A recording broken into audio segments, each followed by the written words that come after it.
friends, welcome to this video series. Today we are with Mr. Sudhanshu and we are going to discuss about frequently asked questions in terms of CCNA routing switching. So hi Sudhanshu, welcome to this video series. Hello. So today we are going to discuss like students, they have a lot of questions whenever networking comes into their mind. CCNA somewhere is the beginning point. So I would like you to answer all the questions as you have experience into routing switching, security, voice collaboration. So I think you will be the best person to help these candidates learn about CCNA routing switching. Yeah, I'll try to help as much as possible. Please. So first question with most of the candidates they have in their mind is like, what is CCNA routing switching? So I want you to like first of all start with this certification overview. Like what is CCNA routing switching exactly? Okay, see, this is one of the most fundamental questions people ask before they start looking for things related to networking. And I'll tell you, this is a seasoned certification. Like this is a certification which has been there for many years now.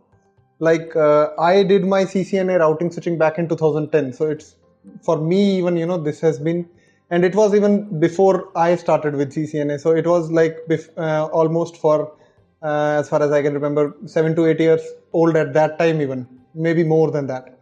So it's kind of the entry level certification that people go ahead with, and the main point in going, I'll tell you what's the biggest difference between when you start with networking. Okay, what's the biggest difference between the starting point in Cisco and the starting point in other vendors is when you begin with CCNA, okay, they begin from very scratch, as in they just assume that you have the basic IT literacy, as in you know what is computer and you have managed some basic things in computer, and then they build on top of that. They start from very basic, as in what is IP address, what is router, what is switch, what is networking even. That is where generally the CCNA routing switching starts.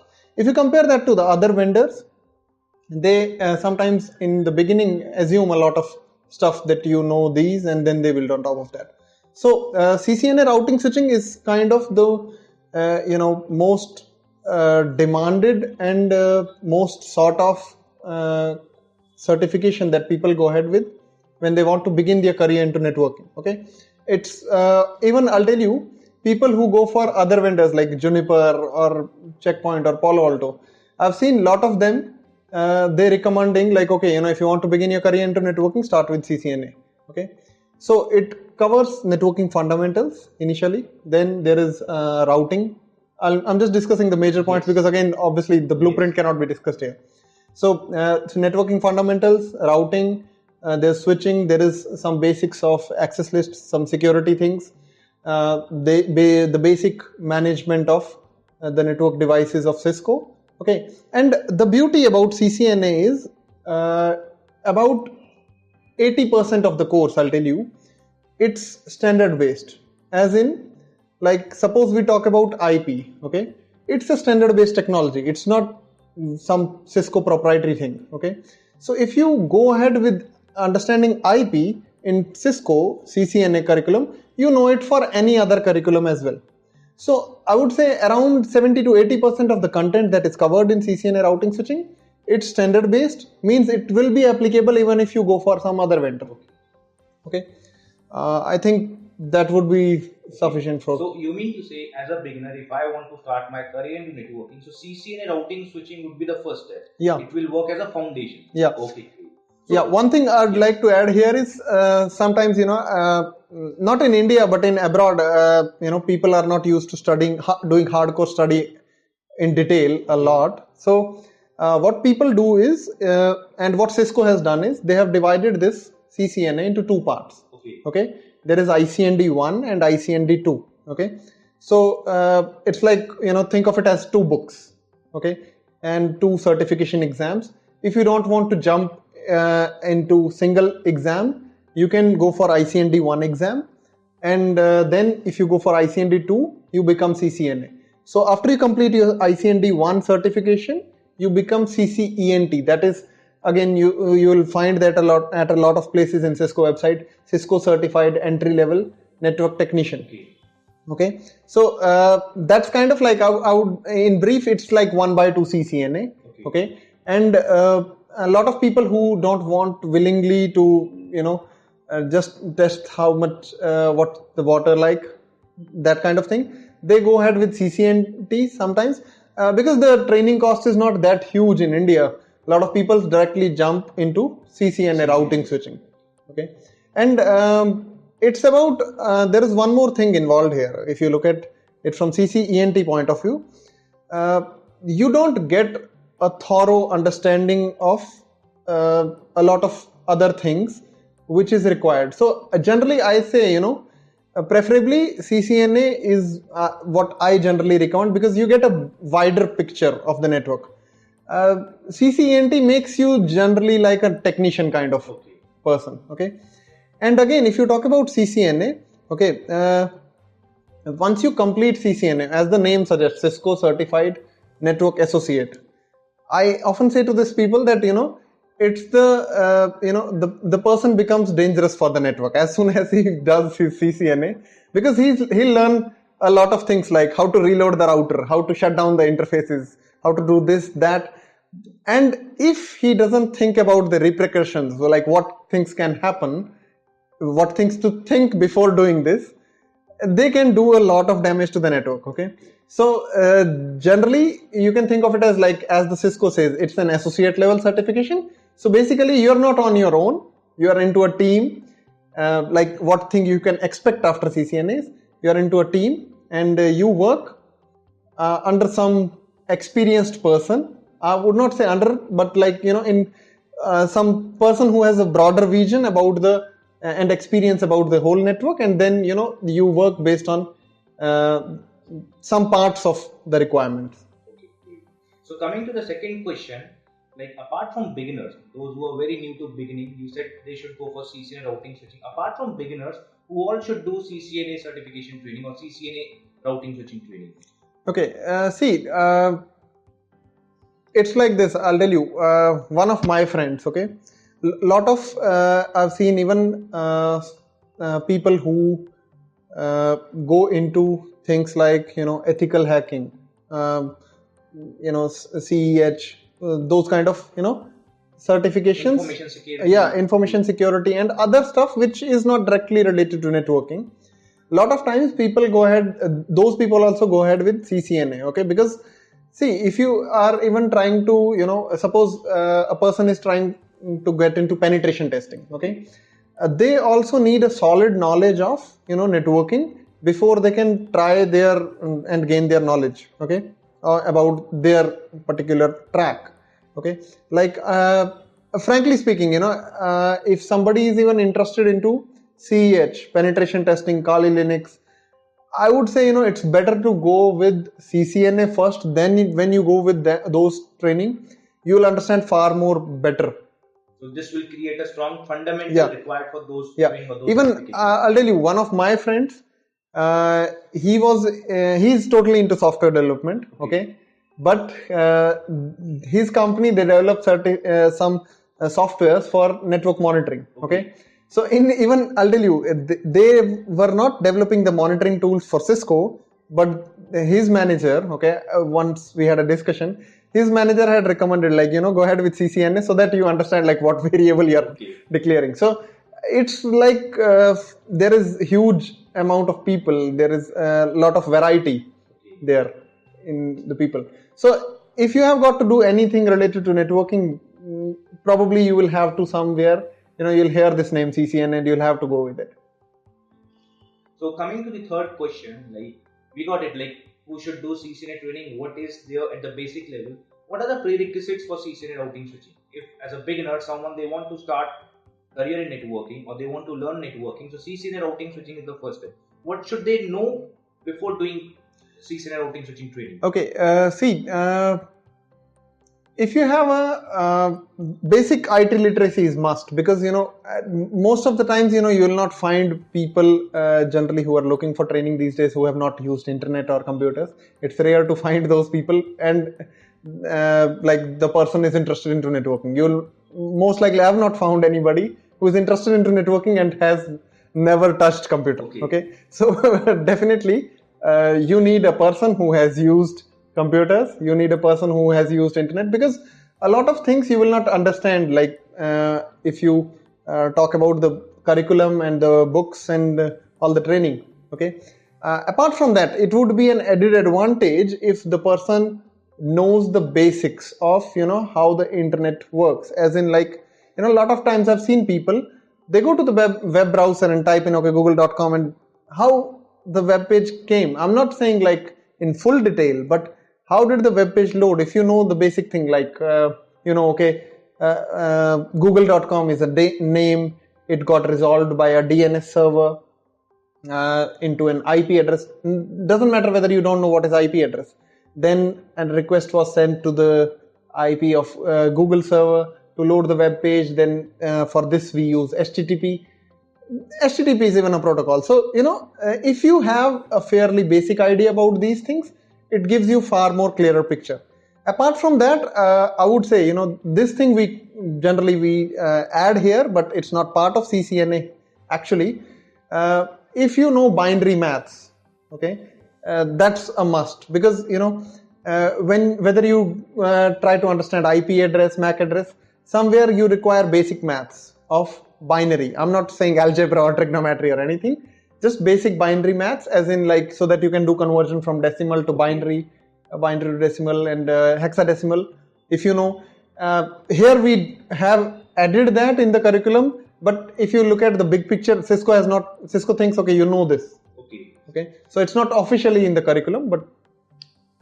So coming to the third question, what kind of job roles or job profiles are available after completing CCNA routing switching training? Okay, see, it's not just about like CCNA training.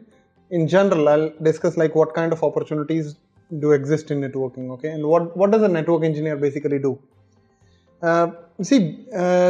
Just like if we talk about what is router, okay, router is basically a computer, okay, it has got RAM and all these basic things that you hear now even in mobiles, okay.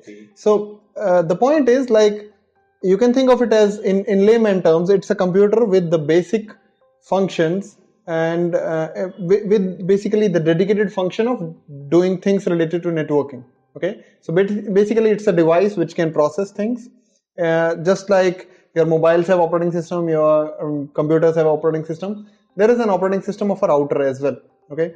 So as a network engineer, basically you take access of that operating system. It's not Windows, it's not Linux. You don't need any of that knowledge, okay. It's proprietary, okay, as in, what you will find is, like, if you suppose buy a Cisco router, there will be iOS, Internet Network Operating System. So as a network engineer, what you do is you take access of that device, you take access of router, you take access of switch, and you basically do configuration of that, okay. What I mean by that is, like, I'll give you just a very simple example. Like, suppose you go into Windows, okay, and change the wallpaper. Do you say you programmed a wallpaper? No. You say you configured, or you went in a place in the OS and just, with some clicks or a process, did some changes. So just like that, as a network engineer, you don't program. A lot of times people who don't understand really networking, they think that, okay, network engineer does programming of routers. This is one of the most common myths that you will find is people who don't do networking, they say that, okay. They do programming of routers. We don't do programming of routers, okay. What you do is you do configuration. You go into a specific place in the operating system, and then from there you have to do certain things so that it behaves or it works in a certain way. So as a network engineer, whatever role you go into, you are basically managing these operating system of these devices. Like firewall might have a different operating system, switches of different vendors might have a different operating system. Like Juniper has Junos, Cisco has iOS, Palo Alto has PanOS, okay. So this is basically an operating system that you as a network engineer have to manage. Now coming to the job responsibilities, like what kind of job responsibilities do you get? Generally, as an entry-level network engineer, people get network support engineer kind of profiles, okay. Just think of it as this way, that suppose there's a company ABCD, and what they want to do is they have a network at a lot of places, and now they want to have people, either what they can have is they can have people in their team, okay, for managing this network, okay. Now, some companies find it cost effective to have people in their own premises, and if the network is big enough, a lot of times they prefer that, okay. Like if you talk about an ISP, an internet service provider, it won't be cost effective to outsource this thing, right? They'll want these people to be inside of their organization. So if you go into this kind of scenario, if you go for this kind of job, you will find people saying, I am into network operations, okay. For the ABCD company, you manage the network day in day out. Whatever operations need to be done on the network, you perform those things. Maybe you take backups of configuration routine, just like you upgrade Windows, Android, and these things, you have OS upgrades coming in for these devices as well. So a lot of small tasks are there for these things, and day in day out there might be changes required. Like suppose today you don't have access of certain server, but maybe now you move to a different job role and you have the privilege to access that server. So network engineer team might have to manage and make a change in an ACL. So now if you are into ABCD company managing their network, a lot of times they'll say you are into network operations. Or a lot of times you might have heard like ISPs have NOC, Network Operation Center.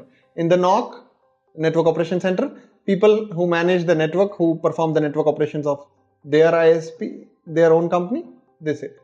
Now sometimes it's like they ABCD company thinks, okay, suppose we are somebody who is non-IT company, okay, suppose we manufacture all these boxes and packing stuff, suppose, okay, and we have a lot of places where we exist. Now we might outsource this network. We might not want to get our hands dirty on everything related to IT, so we might outsource it to XYZ company. Now this XYZ company might get network support engineers who manage the ABCD company's network, okay. So a lot of times you will hear, now this time this person working with XYZ company managing network of a outsourced project of ABCD company saying, okay, I'm a network support engineer. So day in day out, whatever changes need to be done, day in day out, if there is some broadly classified, a lot of times you will hear people saying there is change management and incident management. These two things, this is what people hear a lot, okay. Incident management is something bad has happened or something happened. Now we are trying to sort out and find out what happened.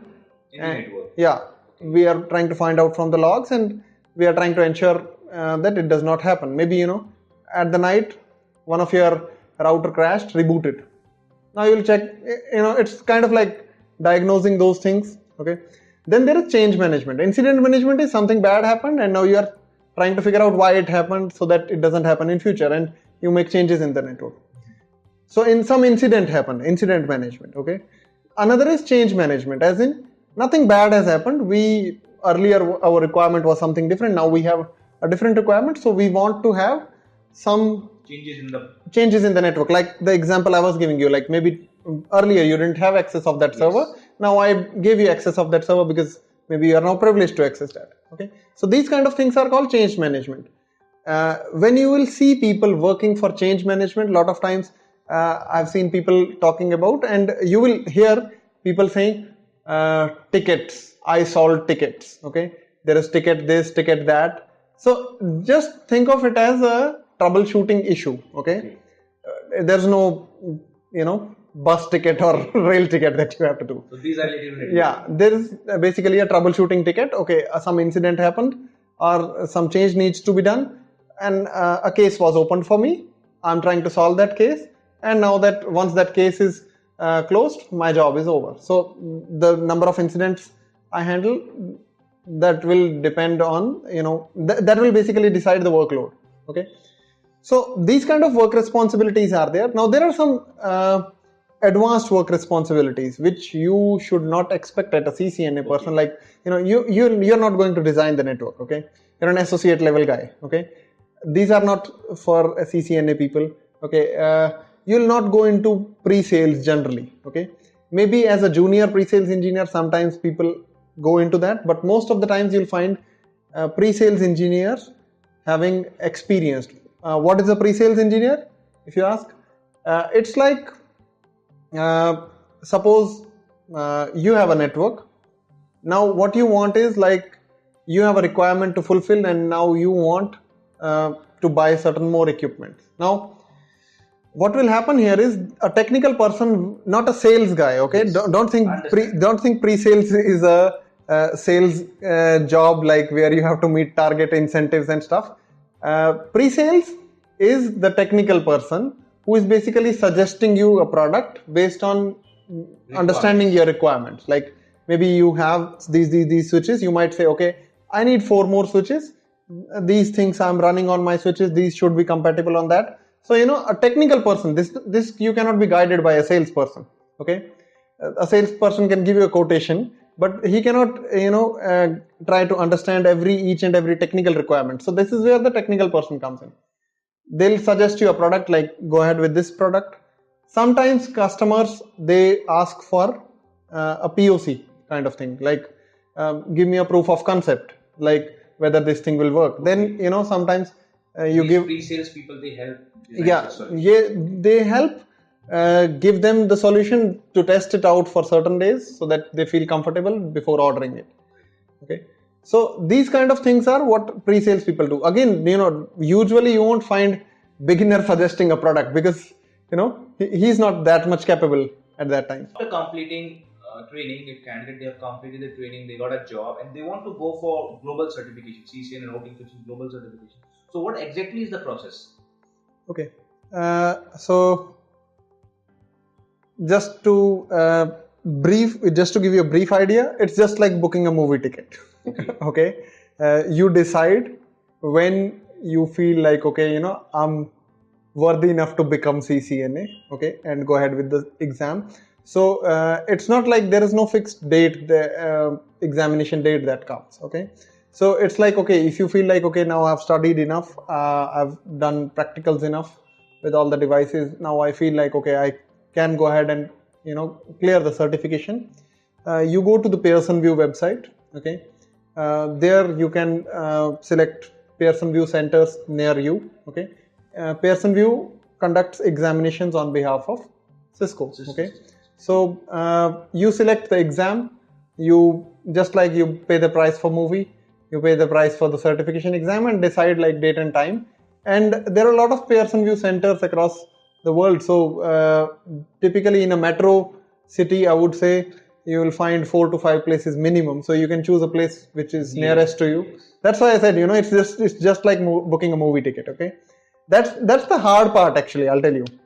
First time I went for CCNA, it was like hard to decide like, okay, because if there is a deadline, it's easy to go ahead and say, okay, now I've just 1 day left, I've just 2 days left, 3 days left, because you have to decide. Okay, as a candidate, this is what creates a kind of, there is no barrier. You can push it like, okay, I'll do it 1 week later.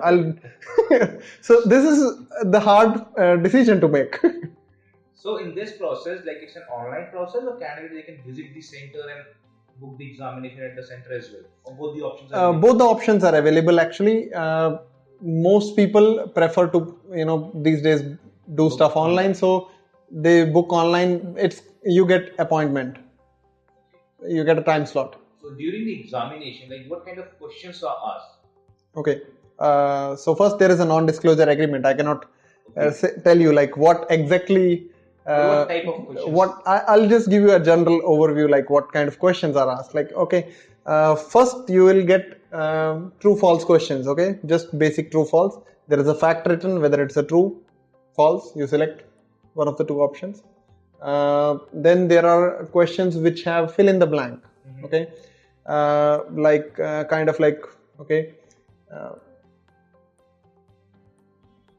it's kind of like, okay, if you want to do this and you have 1 or 2 options where you have to fill the value into something. Okay. Third, there are questions which will be multiple choice MCQs with single answer right. Okay. Then there will be MCQs which have multiple answers right. Okay. And in the questions which have multiple right answers, you will find in the bracket like choose any 2 or choose any 3. So these are the easy questions. Okay, because if you are good at remembering facts, this is very easy to cram it up, mug it up, and go ahead and go for the certification. The hard part, I'll tell you, that's where the real testing of CCNA starts. There are simulate questions. Okay, now if you look at the simulate kind of questions, they'll give you a topology. Okay, they'll give you a network diagram. They'll ask you, it's kind of like an unseen passage. Okay, a lot of times when you go for English exams, there is an unseen passage kind of, section A. I don't know about across the world, but in India we have, in English there is section A, unseen passage. You get a brief paragraph, and then based on reading the paragraph you are asked questions. So since this is a networking exam, the paragraph won't be about some love story or something. It will be about networking. Like they'll tell you, okay, this thing happened. Now based on the description there, okay, the paragraph, they'll ask you questions like, okay, what do you think should be the issue here, and you have to select options. So there might be 3 to 4 questions based on this paragraph. Okay, now for this they'll give you access of topology, in which what you can do is like you can the other type of question. There is simulation, which tests whether you really have done stuff in lab, whether you have really worked on the operating system. You mean to say practical knowledge? Whether your practical knowledge is tested, basically. It's like there you will get questions as in, okay, you have a topology. They'll ask you that, okay, example, this won't be in a question. Okay, definitely not in CCN exam. Suppose, okay, you want to configure the hostname of router. Okay, so you basically click on the routers icon, you get a CLI. Okay. So it's the simulated environment, not a real router, but you have to put in the commands so that the task is achieved. Okay, now this is where generally people, this is the portion which has a lot of points, and this is generally the hard part. Okay, if you have not spent enough time in the lab or doing lab of routers, switches, and really working on the devices, you will face issues there. And most of the people who fail the first time, it's reasons because of these simulation and simulate kind of questions. So like in CCNA examination, while giving the examination and when you have given examination successfully, is there any specific percentage criteria decided by Cisco? Like as a CCNA candidate, okay, is there any fixed percentage criteria they need to score minimum these many marks to pass the certification? So see, generally there is a 1,000-point exam. Okay. Now and on the Cisco website you'll find in the curriculum written like, okay, there will be 50 to 60 questions. So another thing I would like to add here is like 50 to 60 questions. Okay, sometimes people feel like, okay, I've prepared enough for CCNA. How much time do you get for a question? That's very key as well. A lot of times people can do stuff, but they cannot do fast enough. Okay, you can solve a question, you can figure out a question, but if you cannot figure out fast, again you are going to fail. Generally the 50-60 questions that you will find there, you will have to do it in a time of 90 minutes. Okay, non-native English speaker like Indians, they'll get another 30 minutes, so 120 minutes. So roughly you can say you get 1 to 2 minutes of time for one question. So you should be fast enough as well. Now coming to the question, number of questions, that's 50-60. Each question has points based on like the difficulty. Like simulations, they have more points. Okay. These basic true false, they'll have less points. When you go for the exam, each question there are points written there. So out of 1,000 points or so, I would say around, generally it is 90% of the times that you will have to score 80% plus. CCNA, sometimes it's 820, 825 points that you have to score. And another, I'll tell you, hard thing of the exam is like, you click finish and Okay. So at the same time, once you have completed the examination, you'll be able to get the result. Yeah, it's not like, you need to wait for some time. Most of the times when you go for a college exam or something okay, you give the exam, you're out of there, then you think, okay, whether it went fine or not. Here, in your face, they tell you, okay, you failed. So I've seen sometimes people, one time I was going for CCIE written exam for voice, okay, and I was just, there was a guy sitting adjacent to me, and I suddenly started hearing like somebody's crying. I was like, what happened? Maybe I think that person was like first time he was going for CCNA, okay, so he might have prepared well, and sometimes people feel that. So he went, and I started hearing like, okay, I thought, okay, maybe definitely the guy is not passed. So they tell you right away. It's not like after some time. So is there any specific validity for CCNA certification? Like, is it valid for 1 year, 2 year, 3 year? Yeah, there is a 3 years period certification validity for CCNA.